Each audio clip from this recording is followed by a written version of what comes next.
മുൻ മുഖ്യമന്ത്രിയും മുതിർന്ന കമ്മ്യൂണിസ്റ്റ് നേതാവുമായ VS അച്യുതാനന്ദൻ അന്തരിച്ചിരിക്കുകയാണ്.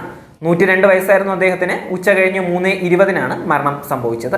ഹൃദയാഘാതത്തെ തുടർന്ന് തിരുവനന്തപുരം SUT ആശുപത്രിയിൽ ചികിത്സയിൽ കഴിയവെയാണ് മരണം സംഭവിക്കുന്നത്. ഏറെ നാളായി വിശ്രമ ജീവിതത്തിൽ തന്നെയായിരുന്നു VS അച്യുതാനന്ദൻ എന്ന ജനപ്രിയ നേതാവിന്റെ വിയോഗത്തോടെ ഒരു പതിറ്റാണ്ട് നീണ്ട സംഭവബഹുലമായ ജീവിതത്തിനാണ് തിരശ്ശീല വീണിരിക്കുന്നത്. 1923 ഒക്ടോബർ 20 ആലപ്പുഴ നോർത്ത് പുന്നപ്രയിൽ ശങ്കരൻ അക്കമ്മ ദമ്പതികളുടെ മകനായാണ് വേലിക്കകത്ത് ശങ്കരൻ അച്യുതാനന്ദന്റെ ജനനം. 4-ാം വയസ്സിൽ അമ്മയും 11-ാം വയസ്സിൽ അച്ഛനെയും നഷ്ടപ്പെട്ട അച്യുതാനന്ദന് 7-ാം ക്ലാസ്സിൽ പഠനം അവസാനിപ്പിക്കേണ്ടി വരികയായിരുന്നു. പിന്നീട് സമരം തന്നെയായിരുന്നു ജീവിതമെന്ന് പറയാം. 1939 സ്റ്റേറ്റ് കോൺഗ്രസിൽ ചേർന്ന് സ്വതന്ത്ര സമരത്തിന്റെ ഭാഗമായി. 40-ൽ 17-ാം വയസ്സിൽ കമ്മ്യൂണിസ്റ്റ് പാർട്ടിയിൽ അംഗമായി. പുന്നപ്ര വയലാർ സമരത്തിൽ സജീവമായി പങ്കെടുത്ത VSനെ പോലീസ് അറസ്റ്റ് ചെയ്ത് ക്രൂരമായി മർദ്ദിക്കുകയായിരുന്നു.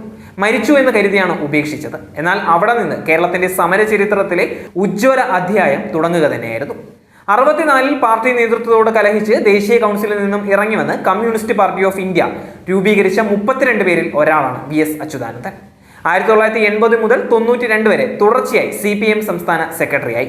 85-ൽ CPIM പോളിറ്റ് ബ്യൂറോ അംഗമായി. 67-ൽ അമ്പലപ്പുഴയിൽ നിന്നാണ് ആദ്യമായി നിയമസഭയിലേക്ക് എത്തുന്നത്.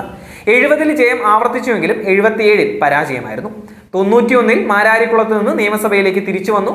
എന്നാൽ തൊട്ടടുത്ത തെരഞ്ഞെടുപ്പിൽ വീണ്ടും തോക്കുകയായിരുന്നു. 2001-ൽ മലമ്പുഴയിലേക്ക് തട്ടകം മാറിയ VS പിന്നീട് പരാജയം അറിഞ്ഞിട്ടേയില്ല.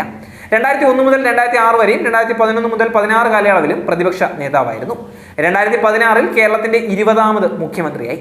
2016 ഓഗസ്റ്റ് 9 മുതൽ 2021 ജനുവരി 31 വരെ ഭരണപരിഷ്കാര കമ്മീഷൻ അധ്യക്ഷനായി പ്രവർത്തിച്ചു വരികയായിരുന്നു. മലയാളികളെ പരിസ്ഥിതി സംരക്ഷണത്തിന്റെ പ്രാധാന്യം പ്രവൃത്തിയിലൂടെ ബോധ്യപ്പെടുത്തിയ മുഖ്യമന്ത്രിയാണ് VS അച്യുതാനന്ദൻ. ഭരണകൂടത്തെ വിറപ്പിച്ച പ്രതിപക്ഷ നേതാവ് പാർലമെന്ററി രംഗത്ത് VS തീർത്ത ചലനങ്ങൾ ചരിത്രത്തിന്റെ ഭാഗമാണ്. പാർട്ടിക്കകത്ത് വലതുപക്ഷ വ്യതിയാനത്തിനെതിരെ പോരാടിയ VSനെ നേതൃത്വം വേട്ടയാടിയപ്പോഴും ജനകീയ പിന്തുണയുടെ ബലത്തിലാണ് തിരിച്ചടിച്ചത്. പലപ്പോഴും മത്സരിക്കാൻ സീറ്റ് നിഷേധിച്ചിട്ടുണ്ടെങ്കിലും ജനങ്ങളുടെ ഇടപെടൽ മൂലം പാർട്ടിയുടെ നിലപാട് തിരുത്തേണ്ടി വന്നിട്ടുണ്ട്. അവസാന ശ്വാസം വരെ തികഞ്ഞ കമ്മ്യൂണിസ്റ്റ് ആയിരുന്നു അദ്ദേഹം. VSന് മലയാളി നൽകിയ ഇടം ഇനിയൊരു നേതാവിന് ലഭിക്കുമോ എന്നുള്ള ഒരു കാര്യം പോലും സംശയമാണ്. അടുത്തൊരു നൂറ്റാണ്ടിന് കൂടി കരുത്ത് പകർന്നാണ് VS വിടവാങ്ങിയിരിക്കുന്നത്.